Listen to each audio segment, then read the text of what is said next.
You're listening to Speaking Sidemount, the podcast where we talk all things sidemount diving, from equipment, skills, techniques, and sidemount diving expeditions to interviews with some of the world's top sidemount divers. Whether you're new to sidemount, been sidemount diving for years, or just want to know more, this is the place for all things sidemount. I'm your host, Steve Davis. Let's get wet.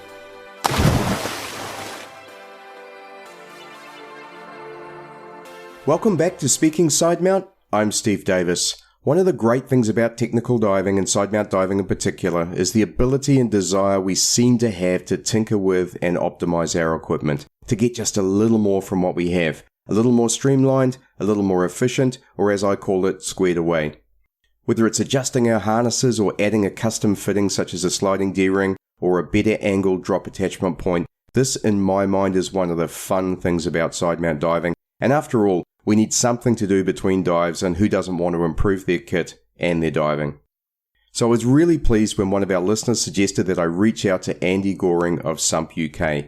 Andy designs and produces a number of really well thought out custom parts, many of which I use myself, and so I was excited to catch up with him and learn more about the process that he follows in developing these parts. So this episode is Andy Goring of SUMP UK.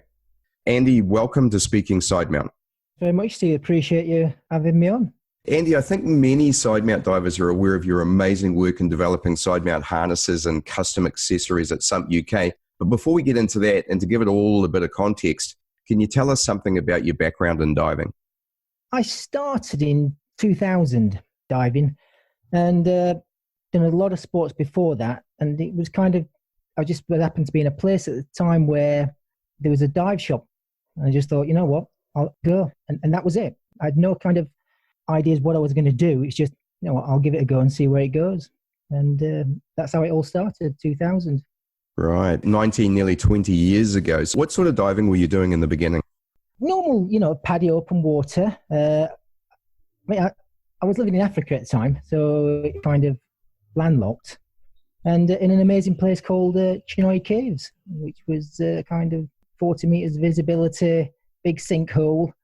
I'd no intention of doing any cave diving, and it was just opportunity just came along, and it just gradually progressed. Right. I imagine diving in a sinkhole like that where the visibility is awesome, it gives you an opportunity to really get the bug for diving. I know for myself, when I first got in the water in New Zealand here, my very first dive, I had about 2 meters of visibility, but when I did my open water course, I was very fortunate to go out to the Poor Knights and had 30 meter plus, and that was when it really captured me. So I imagine diving in that sinkhole must have been amazing. To be honest, because I'd not done any diving before, so I had no idea what really to expect. And I didn't get into it because I kind of wanted to go in the sea. It was just kind of, I was used to doing lots of activities and I just wanted to do something else. And to be honest, at that stage, it was just meeting other people as well and getting involved with them. And then only as it kind of progressed, but you want to go a little bit deeper within the sinkhole, and it was very limited to single cylinders and very much kind of the paddy structure as it was then. And So you kind of do what most people, I think, you go from open water to advanced in the same course, so to speak. And then very, very quickly it was kind of down a lot deeper than what we should have been doing. But it was kind of again, with the group of people I was with, they were a lot better divers than what I was. So I kind of saw things a little bit, what people were doing a little bit more advanced than what I was. And so he kind of gave me, I think, well, I could do that without knowing what was involved, really. How did that transition into you going from being a paddy open water, advanced open water, through to where I assume you are now, where you're cave diving and sump diving? It was a long transition, to be honest, because of the job I was doing at the time. So it was only dive when I could. And it was when I moved back to the UK that I got more and more involved within open water diving, really, and sea diving and quarry diving, and then progressed very quickly onto kind of rebreathers again, because you just kind of go through a stage where you want to go deep, and rebreathers came along. So it all happened very quickly, and the jump to getting into cave was more or less because of seasickness. I just couldn't seem to get the hang of not being sick all the time. And it was not bad, but it just off-putting. Then a friend of mine was in the CDG, and he just said, well, come and dive this mine, and no seasickness, Yeah. no boats. So it was kind of just gradually progressed to that, just diving in mines in the UK. And yeah, I loved it. I haven't really gone back to sea diving. Right. That's kind of unique. You're the first person I think I've heard who said that, but I get it completely, having had friends who suffer from seasickness. So, and then I guess just the availability of mines and sumps and also having a friend, I guess that kind of opened the door to you. What do you love about that kind of diving? I prefer the structures to, whether it's to rock formation than I do to wreck formation. Again, it was the ease, a lot of it, not feeling queasy all the time. And just a much more laid back, not getting up early, going to get on a boat. Everything seemed to be rush, rush, rush. I just preferred the tunnels, the whole following the line, laying a line. It was there's just a lot more thought had to go into it. And I would find during the week, I'd be kind of going through in my head about the forthcoming weekend of what passage you wanted to go and look at this time in this mine. And so it was, it would keep me going, and it would kind of just got me enthusiasm. And it wasn't this kind of something just switched on. It was just a gradual process to realize, I don't no longer dive in the sea. And it's just started from there, really. Just carried on a little bit. Yeah, I get that completely. People ask me all the time, what do I love about cave diving? And I think they expect some kind of, adventure sport or adrenaline type answer. And the reality is, as we all know, it's nothing like that. And for me, it's quite similar to what you're saying. I love the skill level that you have to develop, number one, but I love all the planning, what it takes to dive well in that environment. And that's what you're saying, isn't it? This planning and thought and awesome. For me, I do suffer from claustrophobia. Yeah, interesting. I don't know why or when it started, but I just have it.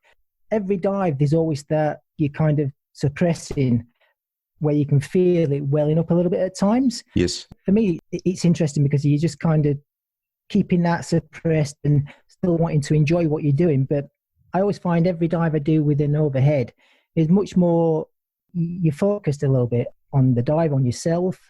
And I find much more of achievement afterwards, a personal achievement. It's not kind of, look, I've just done this. And it's not that I feel like I get more comfortable. You do get more comfortable every dive, but there's always that element, well, is it just going to rise a little bit more? The heart rate starts going a little bit. Yeah. And it keeps pulling you back all the time where you think, well, no, I want to go a little bit further. Again, it's equipment oriented. And like I say, I think most divers are tinkerers. Yes. To an extent. And, so it's kind of, what can I tinker with? I'll get something else I can tinker with. Yeah. So, as you only do it at the weekend, you've got all week then to tinker with your equipment, so to speak. Mm-hmm. It's really true with Sidemount, and I'm sure with what you do with rebreathers as well. I mean, you mentioned to me in our discussions prior to this call that you don't really dive a lot in Sidemount, and I guess that's fine, but tell us a bit about the equipment configurations that you do use in your diving. I do dive side mount, but I would say I'm not a side mount diver. I mean, since I started rebreather diving, it was always you carried bailout, and that was normally 2 side cylinders. I do that, and I always go in with bailout. It's always within a side mount configuration. That didn't come through with doing a side mount course, any formal training. It's basically just what I've kind of picked up. And with the rebreathers, it's depending what sort of rebreather you're using.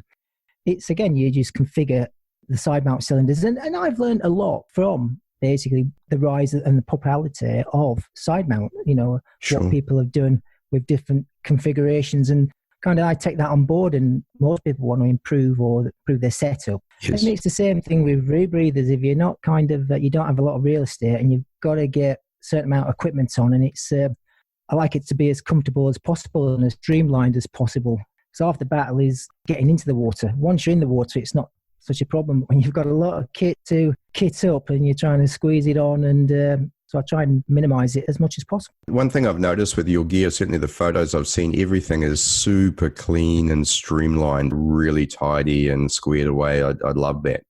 I want it to be functional, but also look good as well at the same time. And I think fashion sometimes shouldn't really play a part, but I think it does now to a lot of extent within diving. It's no different than a lot of things. Yeah. I try to minimize as much as I can. I don't like sticking things on if there's not really a need or I'm not going to use it. You know, I've gone through that stage where when you first get the rebreathers, you'll get the bailout this, bailout that, BOV. So you end up like a Christmas tree. And that becomes in itself more of a problem. It does if you're then carrying little. So now I think it's gone back to less is more, so to speak. Look at the kit I do. Is when I make something, it's kind of, well, do I need it or can I improve it in some way and not just make something for the sake of it? Or even though I seem to have a lot of parts, most of them lead on from doing one part. I think, well, I can improve it slightly if I do that. And that's how it kind of evolves on the part front. No intention of thinking, well, putting it out there to making things for people. It's kind of, it all comes from what do I want? You know, what would I like to use? And that's how it started, to be honest, not with thinking I want to start a business doing Sidemount accessories. It never was that. It's just evolved over the last few years. And through Facebook, to be honest, completely took me by surprise. It's amazing, isn't it? The power of Facebook. And one thing I noticed, Facebook's losing some popularity to some degree, certainly with the younger generation. But one thing that's really clear in diving is Facebook is the major communication platform for divers. So I agree. I used to go on the Rebreather World forums and that used to be the place. But I just don't bother now going on these, and everything seems to be on Facebook. And I think it's great. You know, you take it for what it is. Everything's got its faults, but I've met a lot of people through Facebook and some of them are friends now. It's great. You share the same kind of hobbies.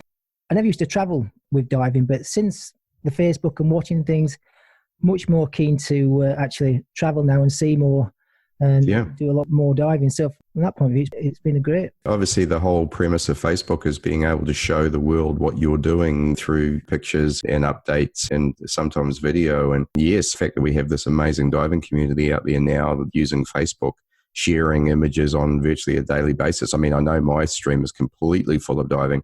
Pisses some people off, but I don't care because it's my Facebook. If you don't want to be my friend, my feelings are not going to be hurt. Trust me. So, I guess we're talking a little bit about what prompted you to start making your own equipment and parts. Was it a little bit built out of necessity and not being able to find what you needed? Bit of both. I built a chest mount rebreather, which started it all, and I needed a harness. And the hard bit, which I thought was going to be the chest mount, was the easy bit. Finding a harness and a wing, which I actually liked and didn't cost too much money, was at that time basically what got me going. So I just thought, well, okay. I think the razor was out there. And so I thought, well, you know, I can make a few parts. I'll have a look. And that's how it all started. From just a few little parts. And then I did it and I put a few pictures up. And it gradually has kind of gone on from then for the last, I think, 3 years. I would say the thing that changed it, I think, for me was meeting somebody again on Facebook who just got in touch with me and sent a few cat pictures of what we're talking about. And he happened to be good on CAD, and a guy called Graham Owens. And he's just basically did a lot of drawings for me, but which without, I would have never have got the amount of parts, because it was just, I didn't have the skill set basically to start doing CAD, then getting it made, because I don't actually, people think I'm sure they've got a laser cutter in the garage and all the other equipment. I don't. I have a mobile phone and the kitchen table. That's it. Right. And graph paper. And then Graham just kind of transformed my drawing into a CAD, and then I get it made. And so I'm kind of really grateful for help. And then again, through Facebook, people see it and just said, yeah, you know, we'd like to, do you sell it? So it's more of a collaboration type thing where you're doing the designs and conceiving of what's coming, and then Graham's helping with the realization of that. Massively, yeah. Graham also, he's got a good eye for detail and design eye, so to speak. Really grateful to him for that. As I say, I wouldn't be doing what I'm doing. It's made it possible now to kind of design more things and want to get into slightly bigger things and to kind of make full systems is where I'm at now, is kind of looking into trying to do that and move on. And if people like it, great. But at the end of the day, I make something for myself, what I would like to dive. So I'm not kind of driven by what do people want. Would they like this? In a way, it's kind of selfish, but it's what do I want, and that's what I make it for. And people want to like it, then great. That's how I started, and that's kind of hasn't changed really. I do see some of the things that you do are driven by what you've seen as well. I'm thinking along the lines of sliding D-rings and your parts for loop bungees, for instance. So I guess you saw the rise of the loop bungee over continuous and saw how people were locating those and then thought, hey, I can design a better part for that. It's interesting you say that, because at the time, if you said to me, what's the difference between continuous and loop bungee, I wouldn't have had a clue, and then I kind of look what's going on. I think, okay, the bungee's got to go there. So I kind of think, okay, what's it need to go through? And you do get ideas. Sometimes you don't just get kind of this, it pops into your head, this finished part. You kind of think, well, you see a part somewhere and you think, okay, yeah, if I did that to it or I did that to it, it might fit better if I angled the fold this way. And that's how it kind of, the process goes, to be honest. Yeah. And I'll sit there with a bit of graph paper and kind of thinking, well, what can I do that achieves this? And I've got a pile of boxes full of kind of things, but it didn't work out, Steve. I bet. Well, the nature of design, isn't it? I notice a lot of yours, and it is just as simple as that. It's really the angling of a D-ring or something that makes it more accessible and easier to reach and perhaps more comfortable. That is really the innovation. I've looked at other systems and they all seem to have one thing. They all seem to fold the same way. But your body don't work like that. So I'm kind of thinking, I'll put my hand behind me, and what angle does my hand come in at? And then I'll kind of think, okay, so that fold needs to go into this direction for it. And it's like little things, but hopefully make a difference. I've just kept going with the angles and trying always to get that little bit better. Whether you ever get perfection, I don't know. But I think when you do, you always kind of think, well, no, I'll try and make it a little bit better even still. And hopefully it's working out. I like what you said about following the line of the human body and where your hand goes when you reach and so on, because there's sort of two aspects to it, isn't it? There's your body and then there's your equipment, and the closer they fit to each other, the more comfortable you're going to be. Well, that's it. It's all about being comfortable in the water and making it easier to clip and unclip with things, especially depending what, if you're diving in cold water, warm water, the exposure suit, dry gloves, everything makes a big difference. And if you can make it a little bit easier to locate the D-ring in the first place, then that helps it. You mentioned the CDG before, and they've obviously become pretty famous globally recently with the Thai cave rescue. Are you part of the CDG now? No, I'm not. Again, because a lot of their diving in the UK, it's the kind of the SUMPs, and I think SUMP UK, people automatically think everything I make is for SUMP diving. It's not. It's completely the opposite. And I think, again, the name all came back years ago before I even started this, if you see what I mean. And it's kind of, I said to my friend, should I change the name because it's a bit misleading? He said, well, it's a bit too late now. People know you as SUMP UK, so don't change the name. No. So I didn't. So I much prefer nice big passages, clear water. That's mine. But I have friends within the CDG. And again, I'm not a dry diver, which CDG are about dry caving and basically finding dry passages. Yes. And so I think when you go down that route, that's what you've got to be interested in. And that wasn't my kind of focus. I mean, I dived with a friend who was in there, he was vastly experienced. He'd been doing it for 20 years at this stage. He never say anything. He said, well, if you do anything wrong, I'll tell you. Basically, you just operate by yourself. And so you very much get used to just diving solo and just sorting anything out. So it's the mindset. And I think it was a good learning curve really with him, because even though he didn't tell me anything, it made you think of what you're doing and act accordingly, really. Yeah. And, it was good. Yeah, they seem to be really big on problem solving, which I imagine is a lot of the task is, you find yourself in this environment, it serves up problems to you, and the outcome is that you need to be great at problem solving. To an extent, you could say that about diving in general. You do have to take control of the problem and deal with it rather than don't deal with it and it escalates into a real big problem. Sure. But because of the environment they operate in, sometimes very low visibility, it can be kind of, well, it's very scary, and you have got to keep control of yourself. And I think that's the main thing within diving. You've got to keep control and sort it out within your head and deal with it, because otherwise it does escalate from a minor problem to a major problem. And because we're kind of breathing underwater, there's only one outcome when things go wrong, and if you don't sort it out. Yeah, certainly. You're very time limited, aren't you? So I imagine your minimalist harness designs have found some demand within the UK SUMP diving community. To be honest, they tend to make their own. Yeah, okay. Basically, within the CDG, they do use the modern stuff and they will use it.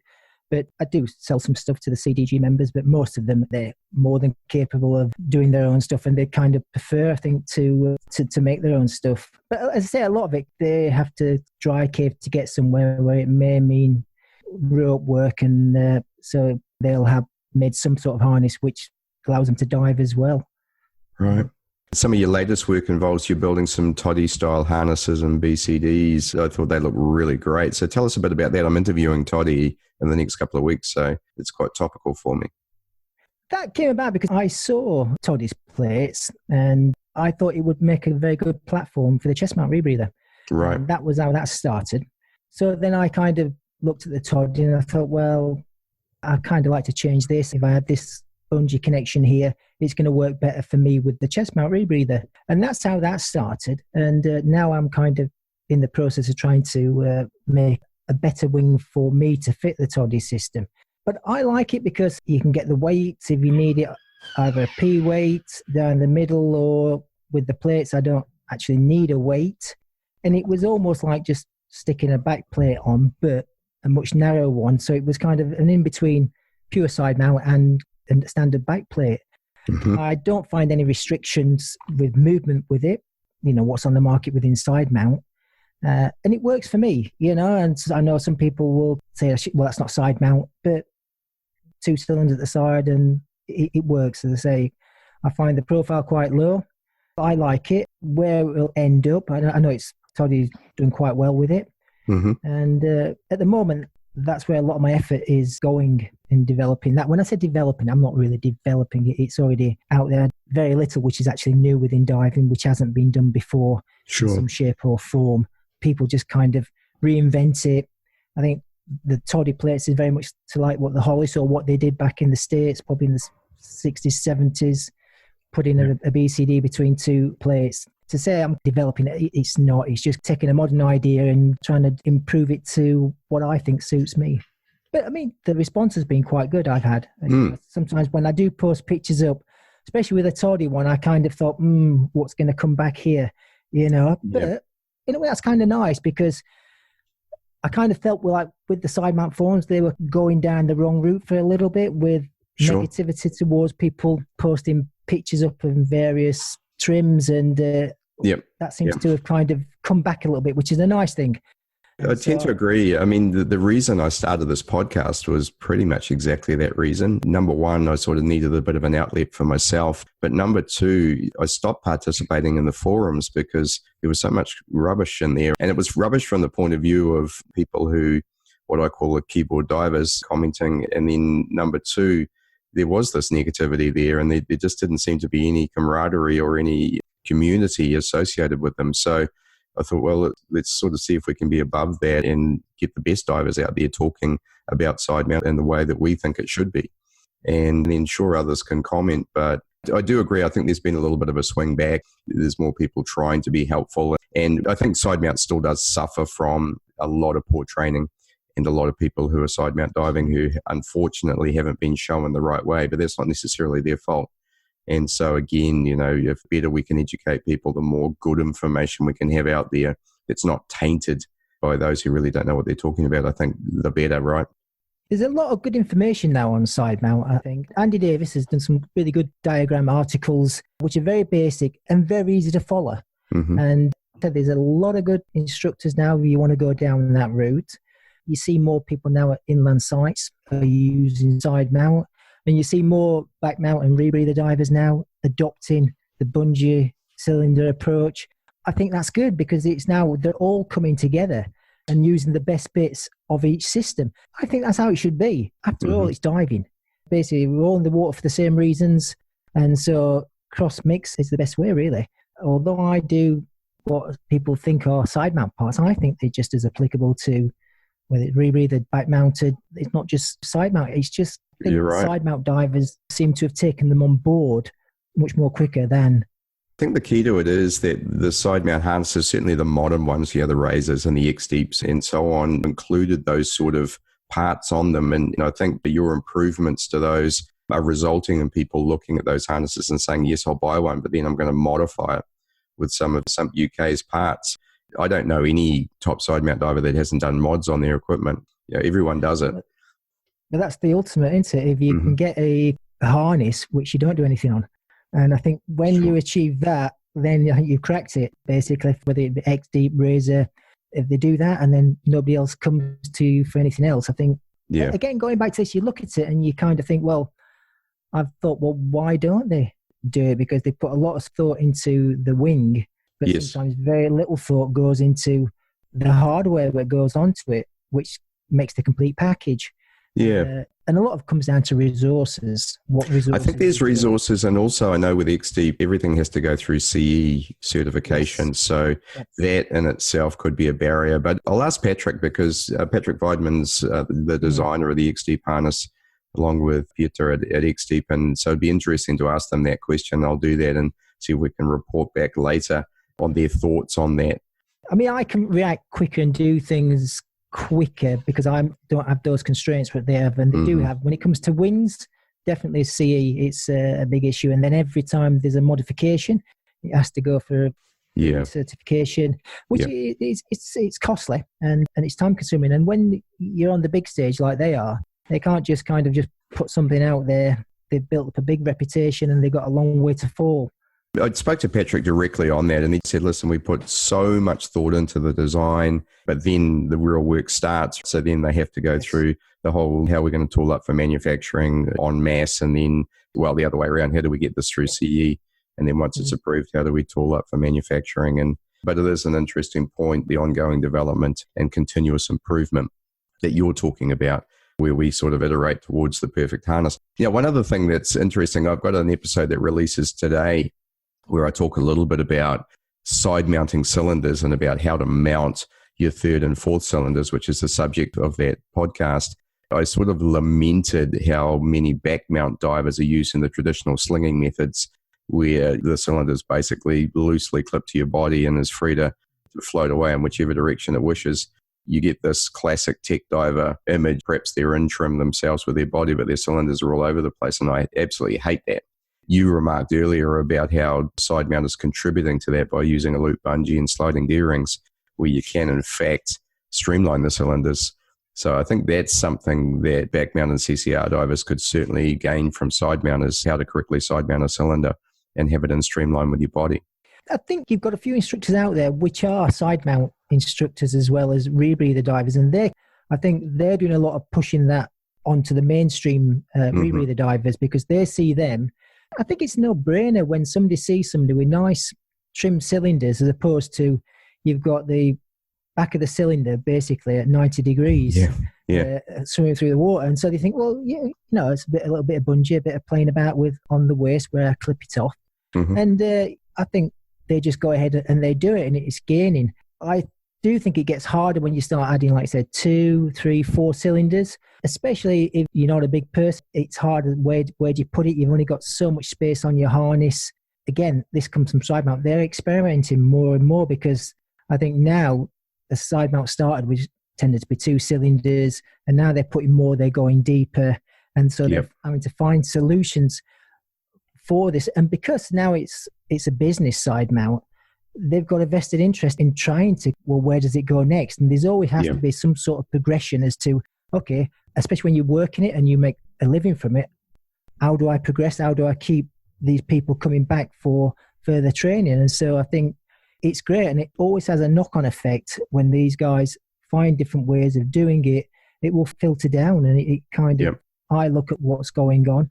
I kind of just, when it goes beyond 2 cylinders, turn to the rebreather to kind of solve that problem to some extent. I agree with that. And I actually make that point in this week's episode. I dive trimix up to 4 cylinders in the normoxic range.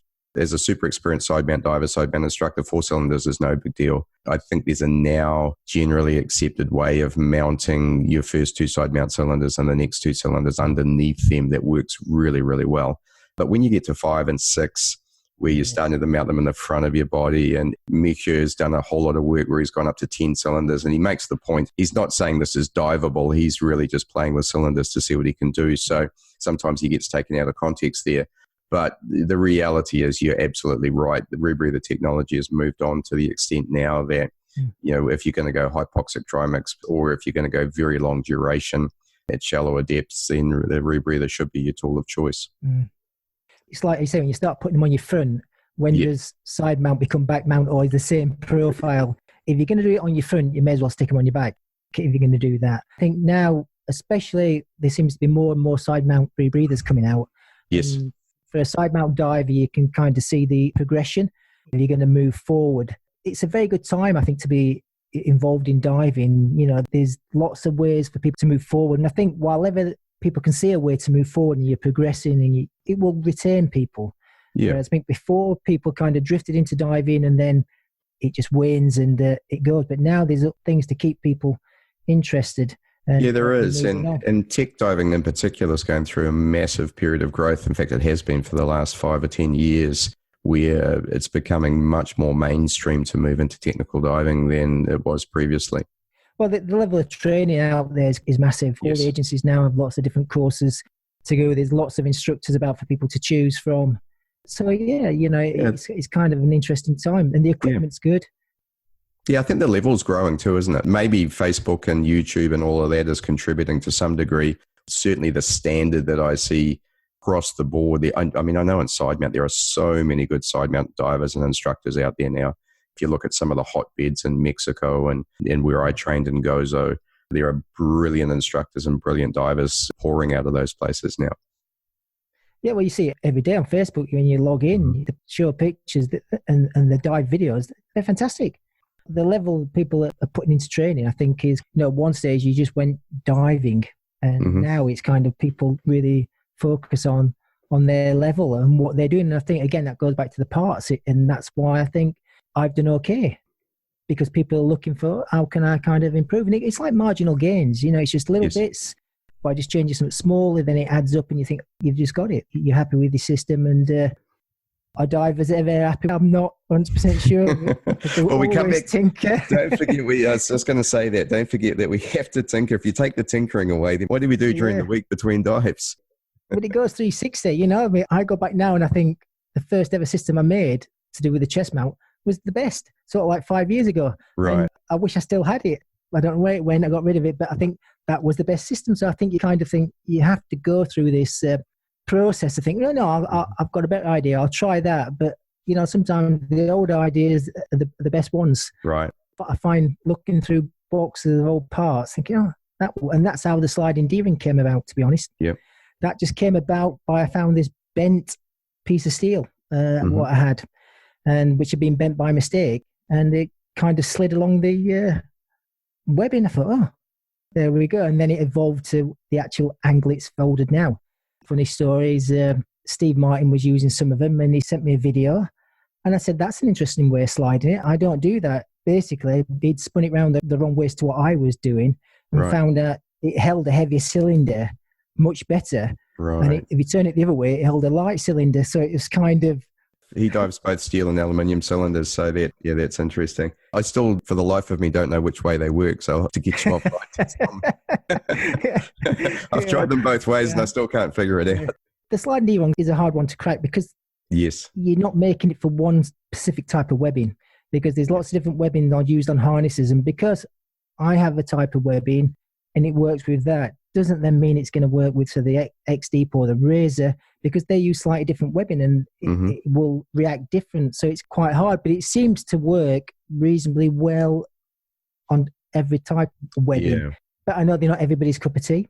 I've found them so interesting. So I've got a set of yours, which I love. I've got a set from X-Deep. I've got a set from somewhere else. And then I got a set off Tom Steiner as well, which are effectively just a buckle with a D-ring welded onto it. And you know what? They're my favorite, only because they take up a bit of space, but that doesn't matter to me. They are the easiest to move, and when they're closed, and when they're open, they're open.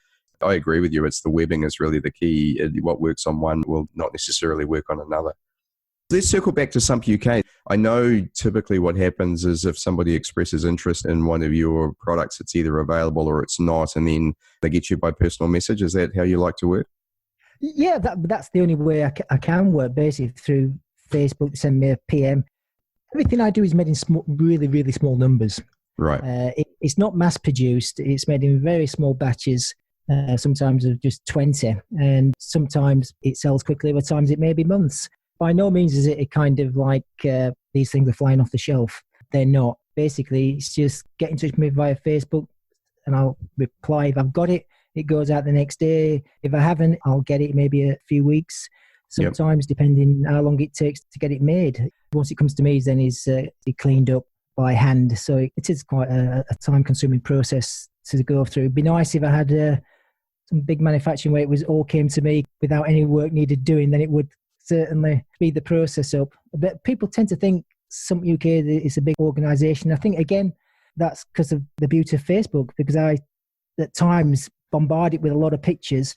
But it's like, you know yourself, if you don't feed Facebook, you're quite quickly forgotten in a way. Yes. So you've just got to keep feeding it to keep people aware that you're kind of out there. So at times I'll have a lot of new ideas and then, boom, I'll put it out, and then other times it's kind of I'm waiting for getting parts made. Facebook's important to be current and it's important to be active, and you can appear to be much bigger than you really are, which is a neat thing for small businesses as well. And so long as you behave professionally behind it, which I know you do, then there's no issue with that at all. Yeah. Well, mate, I don't have too much more, and I think we've taken up a good hour here, so I really appreciate you joining me. Is there anything else that you want to contribute to the show? No, not really. It's kind of, I've just been guided really by, you know, what you thought people would be interested in. As I said to you before, it's kind of flattered in a way that people are interested in what I do, and that there's a lot of people out there. I know when I've been to places like Mexico, people know you already, because I don't put any pictures of, or I try not to, with my face up onto Facebook, because I'm definitely don't seek any kind of status, if you know what I mean. It's, right. I'd sooner just be not known to the extent from that. Hopefully it's gone all right from your point of view. Oh, no, well, you certainly are well known, and I'm sure not having your face up there keeps you one step ahead of Interpol as well, so that's a good... Yeah, taxman, yeah. I don't think there's anyone associated with Sidemount who's active on Facebook who wouldn't be aware of you, or very few, and you were requested as a guest, so and already on my list, because I think there's just this, as I said, there's this interest in tinkering with equipment and getting better fittings and parts, and you're fulfilling that need. So I congratulate you on that and appreciate the parts that I've got from you. So thanks again. You've been listening to Speaking Sidemount from www.sidemountpros.com. If you like the podcast, please subscribe and consider leaving us a 5-star review. If there's something you'd like us to cover on the show, then let us know via our Facebook page listed in the podcast notes. Thanks again, and we look forward to you joining us on our next episode of Speaking Sidemount.